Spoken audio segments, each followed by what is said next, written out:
हरि भगवान श्री कुंद देव पाषाणुपेक्षा के संबरानुपेक्षा में गाथा 62 में ये बतलाते जा रहे थे कि किस प्रकार से संभर हो और उसके विषय में मिथ्या, अवृत्ति, प्रमाण, कषाय इत्यादि मूलतः 4 प्रत्यय बतलाए गए थे। मिथ्या, अवृत्ति, कषाय, योग, इनका विश्लेषण सर्वोदय टीका के माध्यम से चल रहा था। यहाँ पर बतलाया जा रहा था कि मिथ्या जो है उसका संबर सम्यक दर्शन करता है। अविरति का संबर व्रत महाव्रत करते हैं और उसी प्रकार से कषाय का संबर जो है कषाय से रहित भाव ही करते हैं। उसका यहाँ प्रकरण प्रारंभ होता है। इदानीं कषायाश्रम निरोधः कया रीतेति समाधीयते। यहाँ कषाय आश्रम का निरोध किस रीति से हो सकता है इसका यहाँ समाधान करते हैं। कोहानि आसवाणं दाराणि क्रोध मान माया लोभेति चतुर्वेद कषाय रूपा ये आश्रमाः। क्रोध मान माया लोभ ये 4 प्रकार के कषाय रूप आश्रम हैं। तेषां द्वाराणि और उनके द्वार हैं। कषाय रहित फलगेहिं उनका कषाया भाव ए फलक द्वयं तेन। कषाय भाव रूपी फलक, फलक का अर्थ होता है दरवाजा यानी कपाट। इसके द्वारा द्वारम कपाट द्वयात्मकम भवति। द्वार जो होता है कपाट द्वयात्मक होता है। कषायस्यैव फलकेति नाम। कपाटस्यैव फलकेति, कपाट का ही दूसरा नाम फलक भी है। फलक इति संस्कृत रूपस्य प्राकृतं रूपं लोकभाषायां पल्लः इति अर्थे प्रयुज्यते।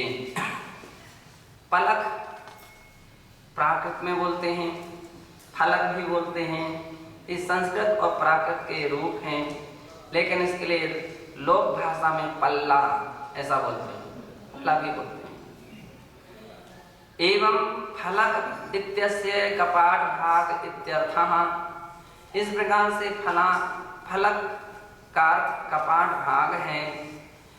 द्वार पिधानं नेकेने कपाटेन भवति।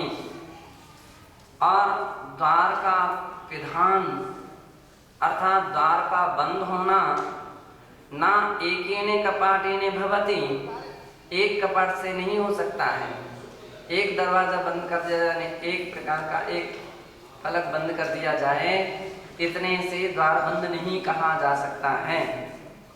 अभी तो द्वाभ्याम कपाटाभ्याम, दोनों कपाटों के कपाटद्वयात्मकस्य परस्परं सम्मेलनमेव द्वारा पिधानमिति द्वाभ्याम कपाटाभ्याम कषाय रूपाश्रद्वारस्य पिधानं संभवति इति तात्पर्यम्।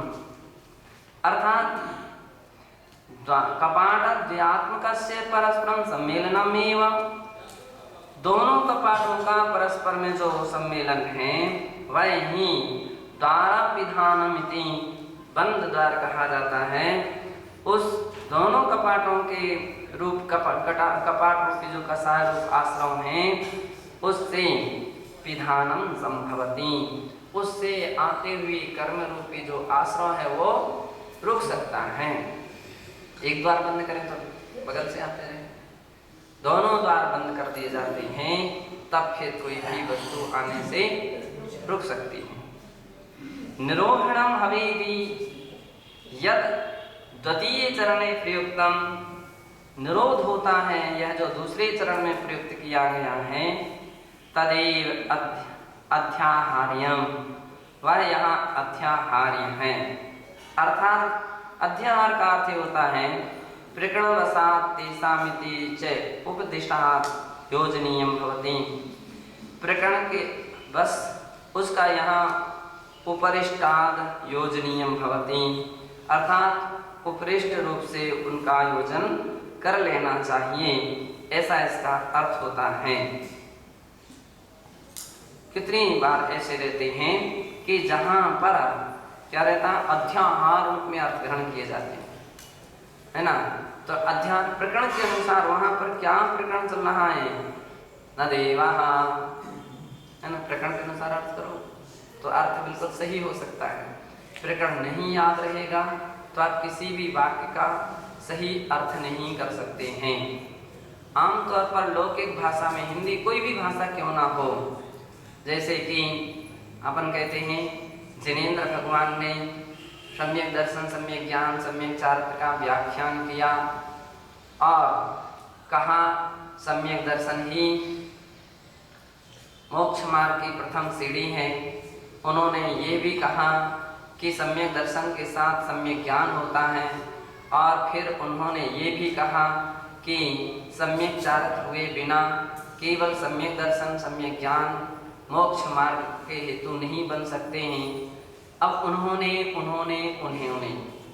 यहाँ तो बार बार नाम नहीं लिया गया, लेकिन एक अध्याहार के रूप में ग्रहण करना चाहिए। और उन्होंने कहा, तो किन्ने कहा, जिनेंद्र, प्रकरण जिनेंद्र भगवान का चल रहा है, तो जिनेंद्र भगवान ने कहा, जिनेंद्र भगवान ने कहा, जिनेंद्र भगवान ने कहा, ऐसा प्रकरण के अनुसार अर्थ करते जाना चाहिए। ना देवाः, देव नहीं होते, क्या नहीं होते हैं, प्रकरण नपुंसक वेद का चल रहा है तो देव नपुंसक नहीं होते, ऐसा अर्थ हो गया, है ना। ना नारकाः, यदि ऐसा कथन कर लें वेद के प्रकरण में, तो देव पुरुष और स्त्री वेदी नहीं होते, है ना। नारकी जो देव हैं, नारकी जीव हैं, पुरुष वेदी स्त्री वेदी नहीं होते। शेषास्त्री वेदाः, अवशेष जो देव और मनुष्यों के अलावा जितने भी प्राणी हो, तीनों वेद वाले। तो अब देखिए यहाँ तो नाम नहीं गिनाया जा रहा है ना, लेकिन अर्थ करने वाला व्यक्ति जो होता है, आम व्यक्ति अर्थ नहीं कर सकता है, उसके लिए अर्थ करने का अधिकार नहीं है जब तक कि उसके लिए उस तत्त विषय का ज्ञान ना हो, उस प्रकरण का अभ्यास ना हो, जानकारी ना हो, तो अर्थ नहीं कर सकता है। बहुत सारे लोग आते, महाराज श्री इसका अर्थ कर दीजिए, अरे केवल एक श्लोक ले आए, इसका अर्थ कर दीजिए। केवल एक श्लोक से अर्थ नहीं किया जा सकता है। आप ये कौन से ग्रंथ से लाए हो ये श्लोक, ये बतलाओ। अब उस ग्रंथ को आगे क्या प्रकरण चल रहा है, पीछे क्या प्रकरण चल रहा है, उसके बिना समझे सही 100% अर्थ नहीं किया जा सकता है। केवल इतना ना देवा, इसका अर्थ कीजिए, तो व्यक्ति क्या अर्थ करेगा। अब कोई नया व्यक्ति होगा या बिल्कुल ज्यादा अभ्यस्त नहीं होगा, वो तो इतना ही कर देगा, इसका अर्थ तो है ना देवा, देव नहीं। लेकिन जो समझदार होगा, जो अध्ययनशील होगा, जो विशेष अध्येता होगा, वो कहेगा कि पहले आप ये बतलाओ ये सूत्र कहाँ से लाए, किस ग्रंथ से लाए हो, और उस ग्रंथ में क्या प्रकरण चल रहा था, उस प्रकरण में क्या मान लीजिए उस प्रकार से अर्थ हो सकता है, वो सबको जान करके समझ करके ही उसका अर्थ करेगा, तो उसका अर्थ करना क्या हो जाएगा, सही हो जाएगा। और इसको बिना जाने समझे, आज की स्थिति ऐसी है कि बहुत सारे लोग, पंडित तो गली गली में घूमने लगे, जन जन पंडित हो रहे हैं, ना कोई अध्ययन किया, ना शास्त्र पढ़ा, ना कोई संस्कृत, ना व्याकरण, कुछ भी नहीं, और प्रवचन के लिए तैयार है। शास्त्र का अध्ययन नहीं है, आगम का ज्ञान नहीं है, क्लासें कभी याद नहीं की हैं, परीक्षा दी नहीं है, व्याकरण का अभ्यास नहीं है, नयों का ज्ञान नहीं है। अब वो व्यक्ति क्या प्रवचन करेगा, केवल लोकानुरंजन, लोग ताली अर्थ बजाते रहेंगे, आधी बात यहाँ की लगाओ, आधी बात वहाँ की लगाओ, वे ताली बजाने लग जाएंगे। खुशामदी बातें कर दो, अरे बड़े बड़े, व्यक्ति अपनी अपनी अच्छी प्रशंसा सुन करके व्यक्ति खुश हो जाता है। लेकिन जो आगम की गद्दी है, जिससे आगम का ज्ञान का प्रसारण होना चाहिए, वो तो कुछ नहीं हो सकता है ना। अथवा वो सम्यक प्रकार से नहीं कर सकेगा, उसको हंसी मजाक में यहाँ वहां का टाल टूल करके पूरा कर देगा, तोड़ मड़ोड़ करके। अपनी भाषा में क्या होगा, तोड़ मड़ोड़ करके विषय का पूरा व्याख्या करेगा। हम उसको तैयार नहीं हो, समाधान करने के लिए बैठा है। तो जैसा समझ में आया, जैसा मन में आया, वैसा ही वो उसका अर्थ करने लग जाएगा, जो कि अर्थ अनर्थ का कारण बन जाएगा, अनर्थ हो जाएगा। आगम की आज्ञा की अवहेलना हो जाएगी। आगम से विरुद्ध भी वाक्य जा सकते हैं। कहां से कहां विषय पहुंच सकता, व्यक्ति का हित क्या अहित भी हो सकता है। इसलिए यूं कहा जाता है कि जो जिस विषय का ज्ञाता नहीं है, अध्येता नहीं है, अभ्यस्त नहीं है, अगर वो सीधी सरलता से कह दे कि मुझे इसका ज्ञान नहीं है, कोई परेशानी नहीं है, कोई परेशानी नहीं, व्यक्ति यही समझ ले ठीक है, कोई बात नहीं, इनको अध्ययन नहीं है। लेकिन जिसने अध्ययन भी नहीं है और यदवा तदवा समाधान दे करके विषय को पूरा कर दिया है, वो तो आंख डूबे पाहुने ले डूबे जजमान। वो व्यक्ति सबसे खतरनाक माना जाता है। कैसा व्यक्ति है? खतरनाक है, खतरनाक। पता नहीं किस गड्ढे में पटक दे। गड्ढे तो छोटे छोटे होते हैं, खाइयां और दुर्गति रूपी गड्ढे कितने गहरे होते हैं, कोई सुनने वाला नहीं है, कोई देखने वाला नहीं है, सालों वर्ष पर्यंत वहां पर दुख भोगते हो। तो आपका तो चल गया, ज्यादा हुआ क्षमा कर दीजिए, कोई पकड़ में आ गई कोई बात, कोई दूसरा व्यक्ति टोकने वाला मिल गया तो आप क्षमा मांग लेते हैं।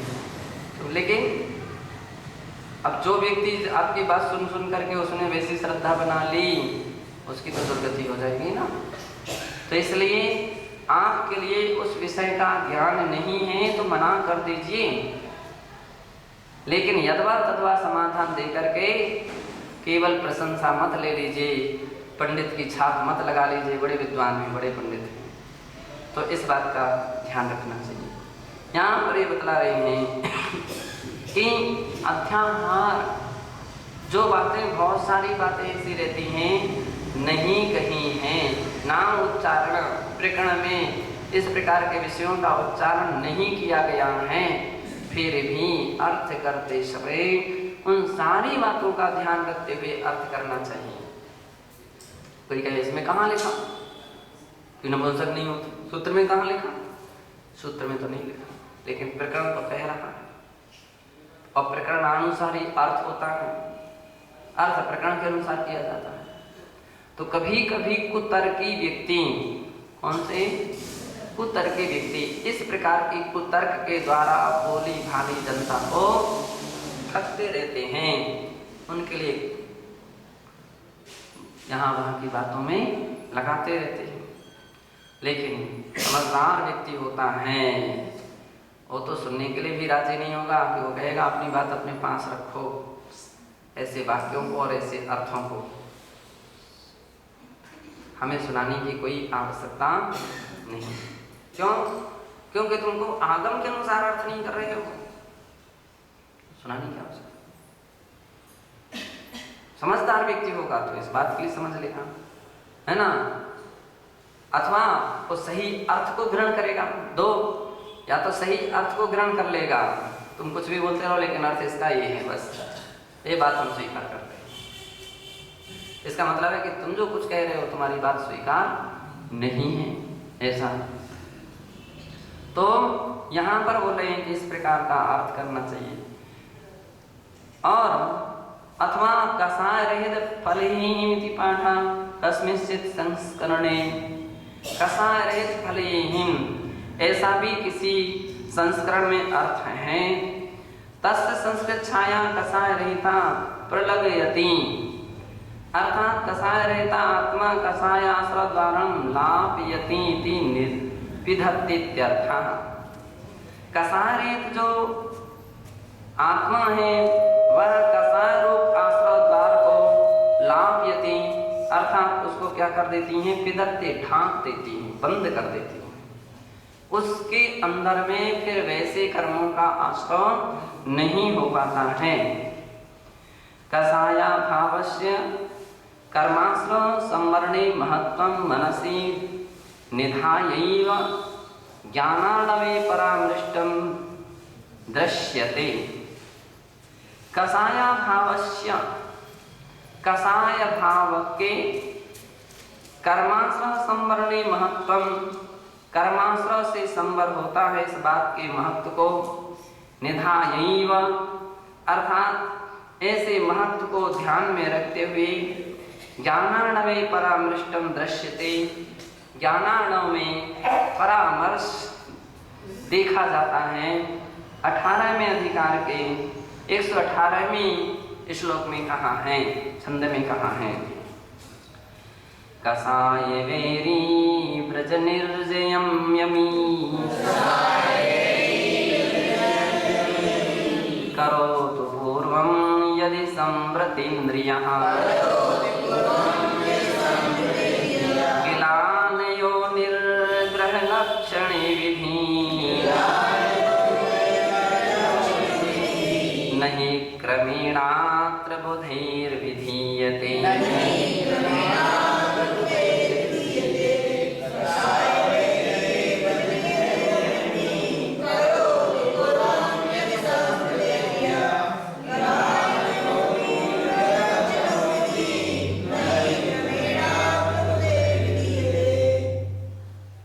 कहते हैं कसाय वेरी व्रज निर्जयम यमी करोत पूर्वम यदि संवृतिन्द्रियः। कोई व्यक्ति ऐसा कहता है कि कसाय वेरी है कसाय कैसी है, वेरी सबसे बड़ा वैर को धारण कराने वाली कौन सी वस्तु होती है, कसाय। एक बार किसी व्यक्ति के अंदर में किसी के प्रति कसाय भाव जग जाए, फिर आप देख लीजिए उसकी बातें, उसकी चेहरे, उसकी चेष्टाएं, उसकी सारे व्यवहार पूरे के पूरे देख लीजिए वैरी कैसे हो जाते हैं, बैर विरोधन बैर बढ़ावनहारी ऐसे हो जाते हैं, बैर बढ़ाने वाले हो जाते हैं। अरे ऐसे करते ऐसे करते वैसा फलाना ठिकाना। अभी कसाय का बीज उसके अंदर में आ गया है, इसके कारण से उसकी बातों में, उसकी चेष्टा में, उसके विचारों में, उसके जो भी क्रियाओं में सब की सब क्या होने लगी हैं, प्रतिकूलताएं झलकने लगी हैं। किसके, जिसके अंदर में कसाय रूपी बैर जग चुका है। तो कोई कहता है कसाय वेरी वर्जनीयं यमी, साधुओं को पहले कसाय रूपी वैरी का वर्जन करके नहीं करना चाहिए, उसके पहले करो तो पूर्वम यदि संवृतिन्द्रियः, जिसने पहले इंद्रियों का संवरण कर दिया है वो कसायों का विजय पाए। तो कह रहे हैं किलानयो निग्रह लक्षणो विधि नहीं क्रमेणात्र बुधैर्विधीयते। तो कह रहे हैं कि ऐसा पहले कौन और कौन बाद में, ऐसा कोई नियम नहीं है। किलानयो निग्रह लक्षणो विधि, पहले ये लक्ष्य इसका निग्रह करना चाहिए, पहले इंद्रियों को विजय करना चाहिए, फिर कसायों को जीतना चाहिए। अथवा कोई कहे पहले कसायों को जीतना चाहिए फिर इंद्रियों का निग्रह करना चाहिए। तो आचार्य कह रहे ऐसा कोई क्रम का यहाँ नियम नहीं है। ऐसे भी व्यक्ति हैं जिसने इंद्रियों को वश में कर लिया है तो अब कसायों को वश में करें। कुछ ऐसे हैं जिन्होंने कसायों को वश में कर लिया है अब इंद्रियों के विषयों को विजय करें। संसार है ना, संसार में नाना जीव हैं, नाना प्रकार के सबके संस्कार अपने अपने हैं। कोई लोग ऐसे मिल सकते हैं जो कसायों को जीतने वाले हैं, कसाय तो जीत ली है, क्रोध तो नहीं आता है, मान अभिमान माया लोभ आदि नहीं आते हैं, लेकिन इंद्रियों की लिप्सा बनी रहती हैं, ये सामान मिल जाए, वो सामान मिल जाए, ऐसा वैसा, ऐसी इच्छाएं उनके अनवरत बनी रहती। कसाय को जीता तो इंद्रियों के विषयों को भी जीतो। और कुछ लोग ऐसे भी रहते हैं कि तपस्या तो खूब कर रहे हैं, खाने पीने में पूरा ब्रेक है, पूरा कंट्रोल है, लेकिन कसाय भाव उनके अभी नहीं मजबूत है। क्रोध आ जाता है, अभिमान जग जाता है, मायाचारी आ जाती है, लोभ भाव आ जाता है, तो कहा जाता है कि आपने कसायों को, इंद्रियों को तो जीता, कसायों को भी जीते। तो ऐसा कोई क्रम नहीं है कि इसके बाद ये हो या इसके बाद ये हो, इसमें तो कोई भी बता है नहीं। क्रमेणात्र बुद्धिर विधीयते, इसमें क्रमेण ना ही क्रम नहीं है, ऐसा बुद्धि विधीयते। विद्वान लोग कहते हैं कि किसी को भी जहाँ जैसी आवश्यकता पड़े वहाँ उस प्रकार का व्याख्यान करना चाहिए। जिसने कसायों को जीत लिया है उनको इंद्रिय विषयों को जीतने का व्याख्यान होना चाहिए, और जिन्होंने इंद्रिय विषयों को जीत लिया है उनके अंदर में कसायों को जीतने का विधान होना चाहिए। तात्पर्यमिदं, यह इसका तात्पर्य है यत् जितेंद्रियाणापि कसाय जया कर्तव्या एव, जो जितेंद्रिय हैं उनको कसाय जय करना चाहिए। अथवा जितेंद्रियता प्राप्तैवे अपि कसाय निग्रह विधि एव इति, अथवा जो जितेंद्रिय हैं जिन्होंने इंद्रियों को जीत लिया है उनको कसाय का निग्रह करना चाहिए, ऐसा अर्थ हुआ। कसाय जैन एव तपा सिद्धि, कसायों को जीतने वाले व्यक्तियों के लिए ही तप की सिद्धि होती है। कसाय जयी एव वास्तविको योगी वरः, और जो कसाय जयी है वो ही योगी वर हैं। चे ज्ञानार्णवे भणितम अस्ति, ज्ञानार्णव के 18वें प्रकरण 18वें अधिकार में 112 और 113वें श्लोक में कहा है गुणाधिकतया मन्ये योगी गुणिनां गुरु तन्निमित्तेऽपि नाचित्तं क्रोधाद्यस्य मानसम्।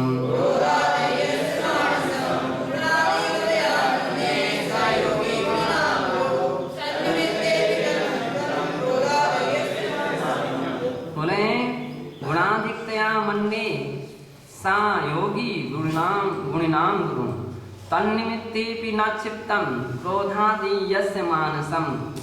क्रोध जो है उसकी निमित्ते भी, उनके निमित्त अवसर मिलने पर भी ना क्षिप्तम, जो इसके अंदर में विक्षिप्तिपना नहीं आता है, क्रोध भाव नहीं जगता है जिसके मानसम, जिसके मन में, वह ही गुणाधिकतया मन्ये, वो गुणाधिक है ऐसा जानना चाहिए। सायोगी और वह योगी गुणनाम गुरु, गुणियों में गुरु है, यानी गुणियों में, गुणीजनों में प्रमुख है, गुणवर है, ऐसा जानना चाहिए। यदि क्रोधादया क्षीणः किं खिद्यते वृथा तपोभिरथ तिष्ठन्ति तपस्तत्राप्य पार्थिकम्।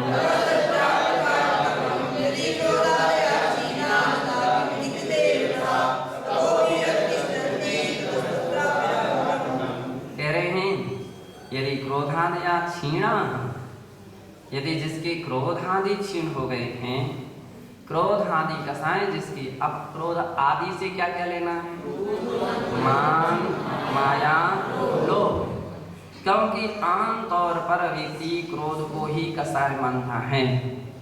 मान को थोड़ा सा मान ना मिले, थोड़ा सा सम्मान ना मिले तो चेहरा चेंज हो जाता है, थोड़ा सा मान सम्मान ना मिले, अपमान हो जाए तो आप देख लीजिए सारी की सारी निर्मलता समाप्त हो जाती है।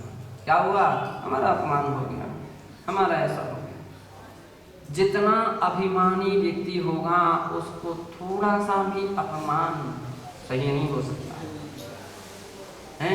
किसी के अभिमान की सैंपल लेना है ना, परीक्षा करना है कि इसके अंदर कितना अभिमान है, तो उसके अभिमान का परीक्षा करने के लिए थोड़ा सा अपमान की स्थिति भी दिख लेना चाहिए।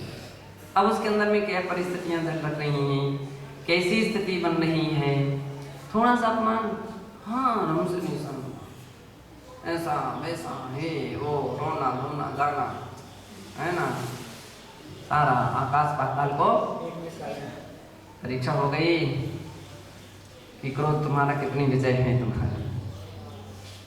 क्रोध को जीतने से अधिक ताकत मान को जीतने में लगानी पड़ती है, और क्रोध मान से अधिक ताकत माया छल कपट को जीतने में लगानी पड़ती है।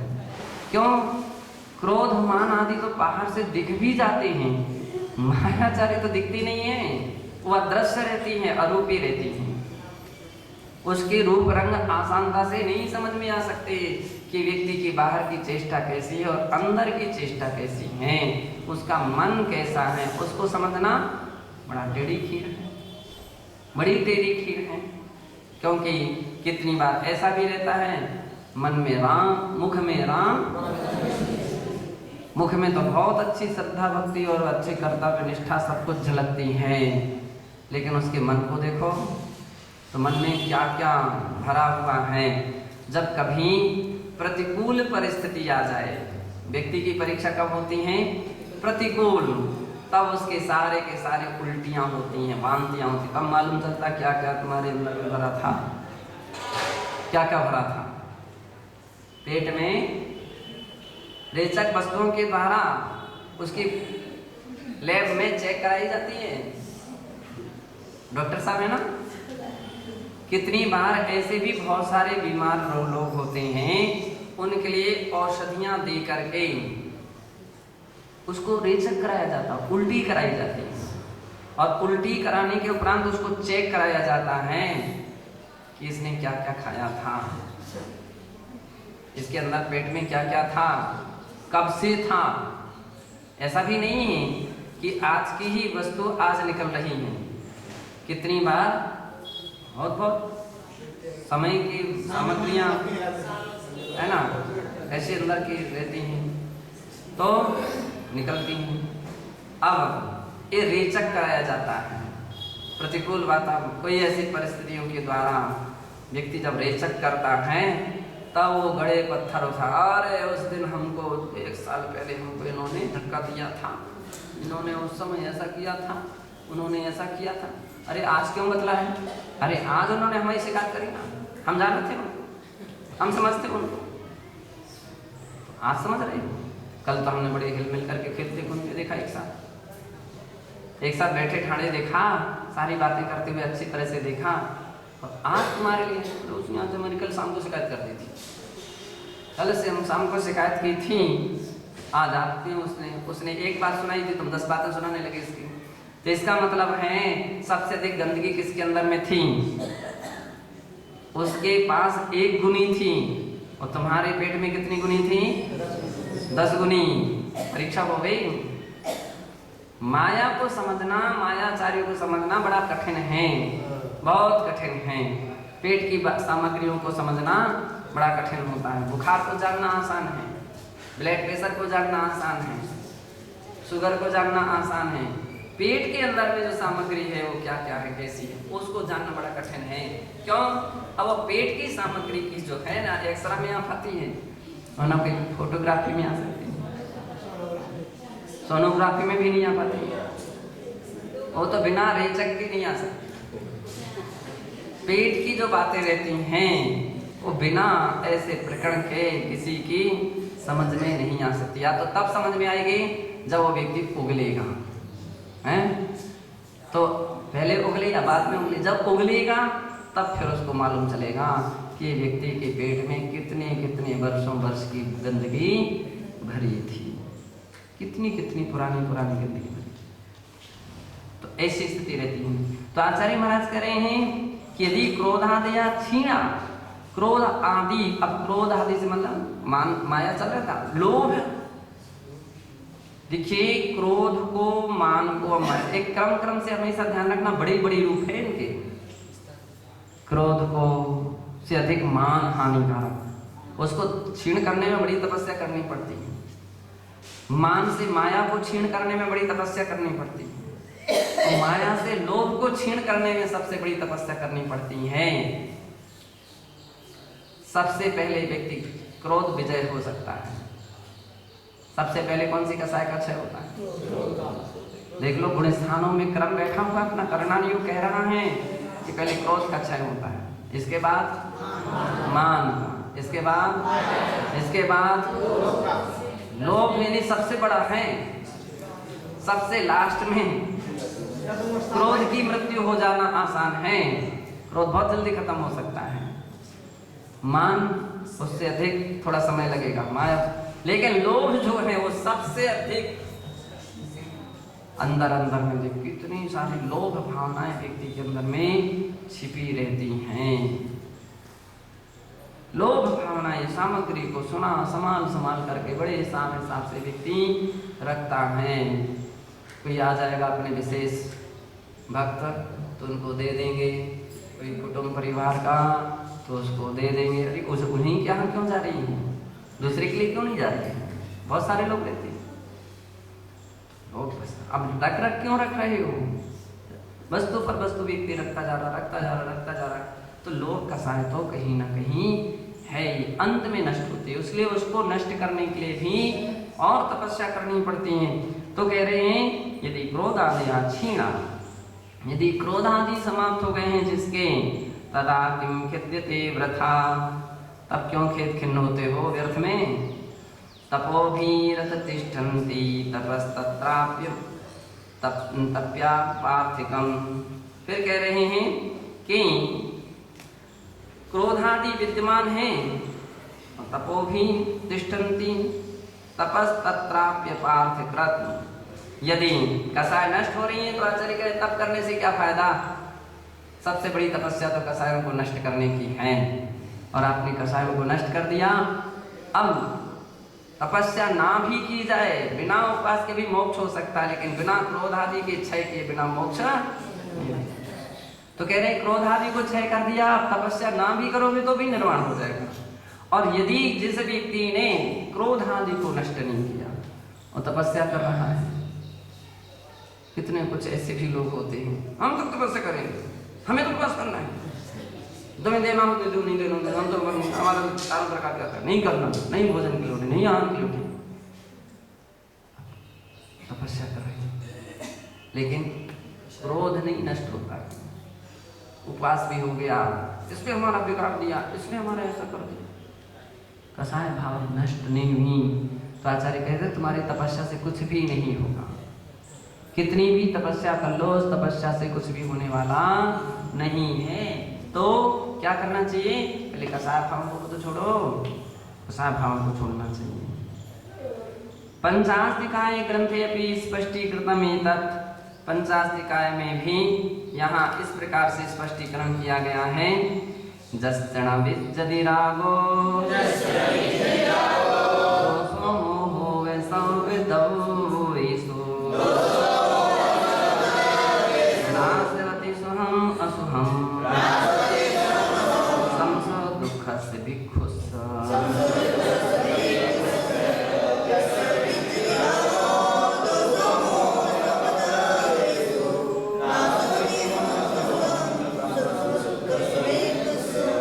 जस भिक्षु, भिक्षु जिस भिक्षु के, भिक्षु भिक्षु यानी साधु, साधु यानी मुनि, श्रमण, कौन? श्रमण।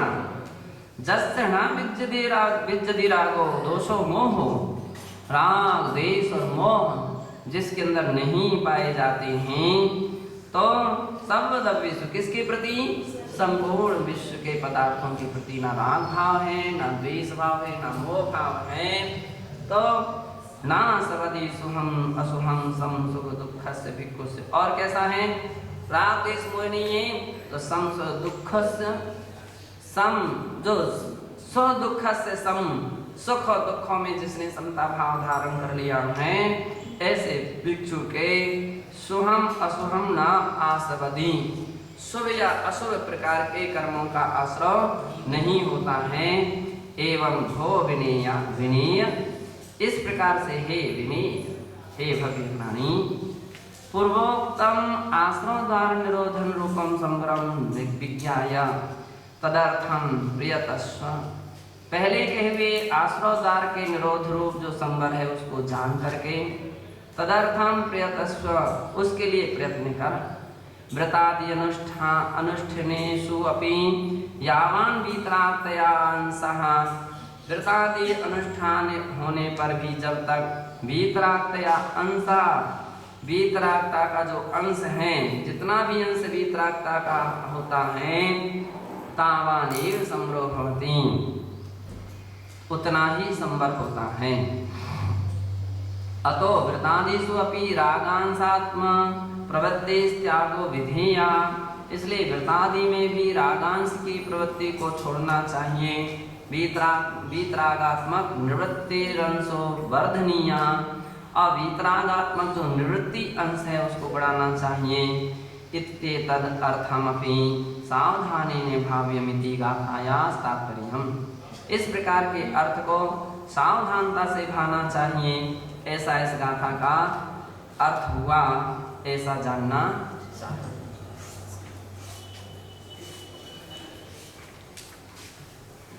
यावदंश व्रत आदि के द्वारा जितने अंश में वीतरागता हो गई हैं, है ना, तो व्रत आदि सभी आश्रय बन के हेतु हैं, ऐसी बात नहीं है।